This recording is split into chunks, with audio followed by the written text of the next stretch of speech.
Welcome back to education channel juniors. तो आज हम इस वीडियो में आप सभी के साथ डब्ल्यू 2022 के अंदर आपका जो काउंसलिंग का अपडेट आया है, counselling schedule and time table related, वही आप सभी के साथ डिटेल्स में एक्सप्लेन करेंगे कि आपको काउंसलिंग का शेड्यूल समझने में कोई भी दिक्कत ना आए।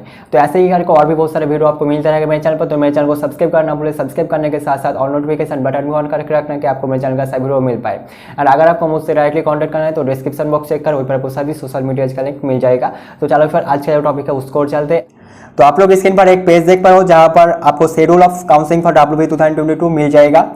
एंड ये आप सभी को पता भी चल गया है कि डब्ल्यूबी की तरफ से आपका अपडेट आया है, बट यहाँ पर आप सभी का बहुत सारा डाउट है, तो इसलिए एक एक पॉइंट आप सभी के साथ डिटेल्स में एक्सप्लेन करेंगे। एंड यहाँ पर आपका जो एक्टिविटी है एंड यहाँ पर जो आपका एक्टिविटी का डेट्स दिया हुआ है, ये सब कुछ डिटेल्स में आप सभी के साथ शेयर करेंगे।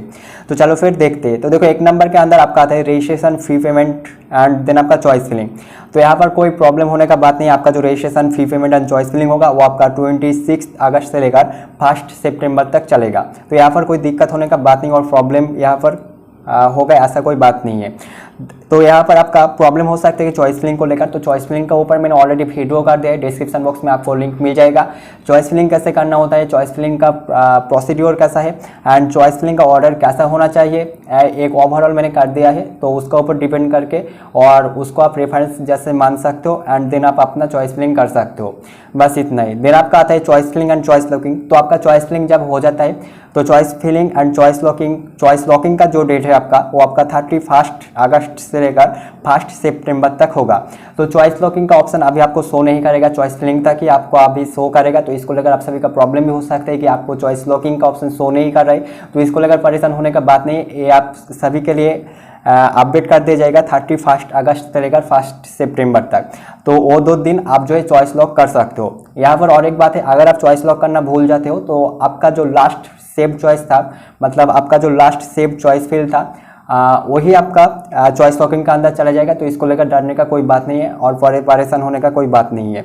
देन आपका आता है first round of seat allotment result. तो ये सब हो जाने के बाद चॉइस लॉकिंग ये सब कुछ आपका हो जाने के बाद फर्स्ट राउंड का सीट अलॉटमेंट रिजल्ट आएगा। तो सीट अलॉटमेंट रिजल्ट आपका 7 सितंबर आपका आ जाएगा। इसके बाद आपका आता है 4 number point, payment of seat acceptance fee. तो देखो, जिसको फर्स्ट राउंड में सीट अलॉटमेंट होता है उसका लिए एप्लीकेबल है। जिसको नहीं मिलता है सीट, कोई भी सीट नहीं मिलता है फर्स्ट राउंड में, तो डायरेक्टली आपका सेकेंड राउंड में एंट्री कर जाएगा। तो जिसको फर्स्ट राउंड में सीट मिलता है उसको जो एट फर्स्ट करना होगा कि उसको सीट एक्सेप्टेंस फी पेमेंट करना होगा। उसका फर्स्ट काम ही होगा सीट एक्सेप्टेंस फी पेमेंट करके सीट अलॉटमेंट लेटर डाउनलोड कर लेना।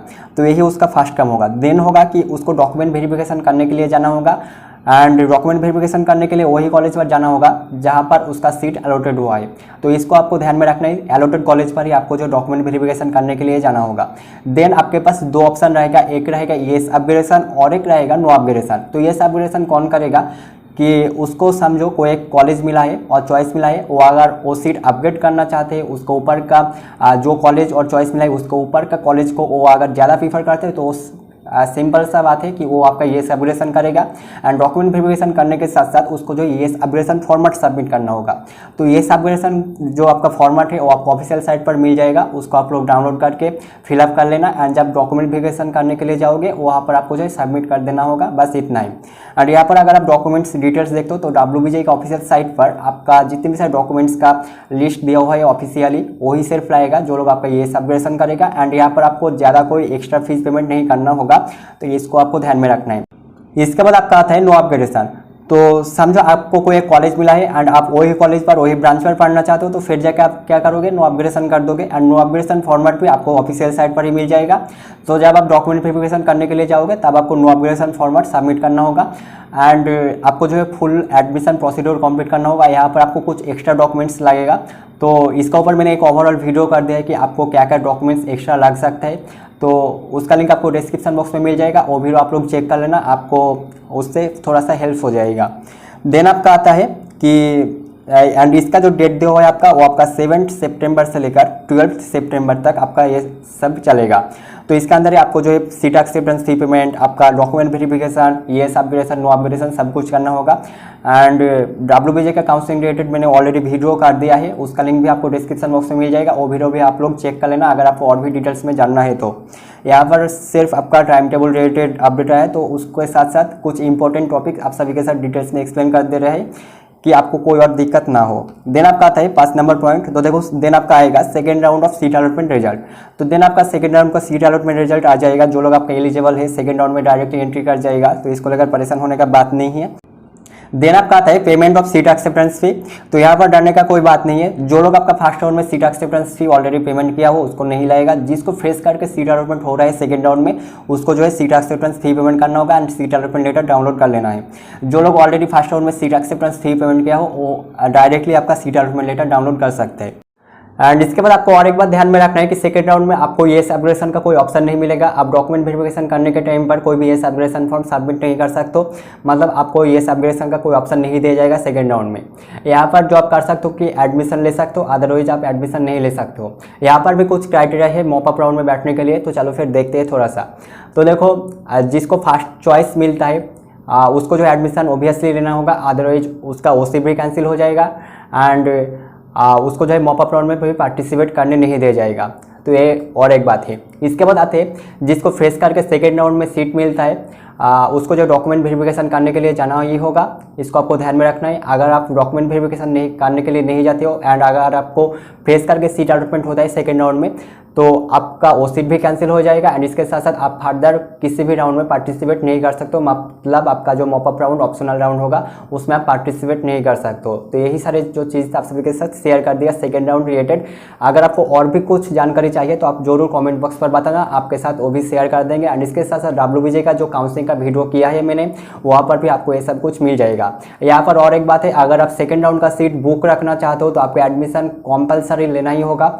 अगर आप एडमिशन नहीं लेते हो तो आपका सेकेंड राउंड का सीट भी कैंसिल हो जाएगा। इसको आपको ध्यान में रखना है। यहाँ पर और एक डाउट रहता है, फर्स्ट राउंड में जब आप ईएस एप्लीकेशन करते हो तो वहाँ पर आपका और एक डाउट रहता है, तो वो मैंने बोलना भूल गया था। अगर आप ईएस एप्लीकेशन कर देते हो एंड आपको सेकेंड राउंड में कोई और एक कॉलेज मिल जाता है तो आपका पहले वाला सीट कैंसिल हो जाएगा। अगर आपको नहीं मिलता है तो आपका फर्स्ट राउंड का सीट ही रह जाएगा सेकेंड राउंड में। तो बस इतना ही आपका जो डाउट रहता है फर्स्ट राउंड का ईएस एप्लीकेशन के बाद, अगर आपको कॉलेज मिलता है तो क्या होगा एंड अगर आपको नहीं मिलता है तो क्या होगा, वो भी आप सभी के साथ शेयर कर दिया।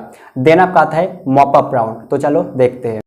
एंड इसके साथ साथ आपका और एक बात है कि सेकेंड राउंड का ये जो डॉक्यूमेंट वेरिफिकेशन एडमिशन ये सब कुछ आपका चलेगा 15 सितंबर से लेकर 19 सितंबर 6 PM तक। तो यहाँ पर आप टाइम भी देख सकते हो, तो इसको आप लोग अच्छे से देख लेना। एंड देन आपका आता है mop up round opting and mop up round का fee payment and choice filling. तो यहाँ पर और एक बात है कि मॉप अप राउंड में आपको जो है नया करके रजिस्ट्रेशन करना होगा एंड आप यहाँ पर चॉइस फिलिंग भी नया करके कर सकते हो। तो यहाँ पर आपको लग रहा है कि अगर मैं फर्स्ट राउंड में पार्टिसिपेट नहीं करूँगा तो मुझे क्या मॉप अप राउंड में पार्टिसिपेट करने दिया जाएगा? बिल्कुल भी नहीं। आपको सब कुछ एलिजिबल होना होगा फर्स्ट एंड सेकेंड राउंड में, फिर जाके आपको मॉप अप राउंड में पार्टिसिपेट करने दिया जाएगा। जिसको फर्स्ट और सेकेंड राउंड में सीट नहीं मिलता है वो आपका डायरेक्टली मॉप अप राउंड में पार्टिसिपेट कर सकते हैं, बट आपको जो है फिर से रजिस्ट्रेशन करना होगा एंड इसके साथ साथ आपको चॉइस फिलिंग, चॉइस लॉगिंग ये सब कुछ करना होगा। तो यहाँ पर आपको देखने को मिल रहा है मॉप अप राउंड का जो फी पेमेंट चॉइस फिलिंग वो आपका 21 सितंबर से लेकर 23 सितंबर तक आपका चलेगा। देन आपका चॉइस लॉकिंग जो आपका चलेगा वो आपका 23 सितंबर होगा। देन आपका मॉप अप राउंड का सीट अलॉटमेंट रिजल्ट वो आपका 27 सितंबर में आ जाएगा। एंड देन आपका जो पेमेंट ऑफ सीट एक्सेप्टेंस फी है वो जो जिसको फ्रेश करके सीट अलॉटमेंट होता है वो तो मैंने बता दिया, उसको जो है पेमेंट ऑफ सीट एक्सेप्टेंस फी देना होगा। तो बस इतना ही है। एंड देन आपका जो बात है कि अगर आपको नया करके कोई चॉइस मिलता है तो आपको वो उसी कॉलेज पर जाना होगा एंड इसके साथ साथ आपको जो एडमिशन प्रोसीड्योर कंप्लीट करना होगा। एंड अगर आपको नया करके कोई चॉइस मिलता है एंड आप सेकेंड राउंड में कोई कॉलेज में एडमिशन लिया हुआ था तो आपका सेकेंड राउंड का सीट ऑटोमेटिकली कैंसिल हो जाएगा एंड आपका मॉप अप राउंड में जो आपको चॉइस मिलता है और कॉलेज मिलता है उसके साथ आपको फ्यूचर में जाना होगा। तो इसको लेकर आप सभी का डाउट रहता है, तो ये सभी डाउट आप सभी का क्लियर कर दिया। एंड इसके साथ साथ और एक डाउट रहता है कि आपने समझो कि फर्स्ट और सेकेंड राउंड में कोई कॉलेज पर एडमिशन ले रखे हो एंड आपको मॉप अप राउंड में कोई नया करके कॉलेज नहीं मिलता है, तो आपको डरने का कोई बात नहीं है। आपका जो फर्स्ट राउंड या फिर सेकंड राउंड में आप जहाँ पर एडमिशन ले रखे थे वही कॉलेज आपके नाम पर रह जाएगा। एंड यहाँ पर मैं सजेस्ट करूँगा मॉप अप राउंड का चॉइस फिलिंग के अंदर कि आपको जो कॉलेज मिल जाता है वो कॉलेज को आप जो है चॉइस फिलिंग के अंदर ना रखो, उसका ऊपर का जितने भी सारे कॉलेजेस को और ब्रांचेस को आप प्रीफर करते हो वो सभी कॉलेज को आप जो है फिलअप करो। तो बस इतना ही आप सभी के साथ डिटेल्स में शेयर करना था। एंड मुझे लगता है कि ये वीडियो से आप सभी का बहुत सारा हेल्प होगा। एंड अगर आपको थोड़ा सा भी हेल्प होता है तो मेरे चैनल को सब्सक्राइब करना ना भूलिए एंड ये वीडियो ज़्यादा से ज़्यादा शेयर कर दो अपना फ्रेंड के साथ। तो मिलते हैं नेक्स्ट वीडियो में, तब तक के लिए टाटा, टेक केयर, बाय।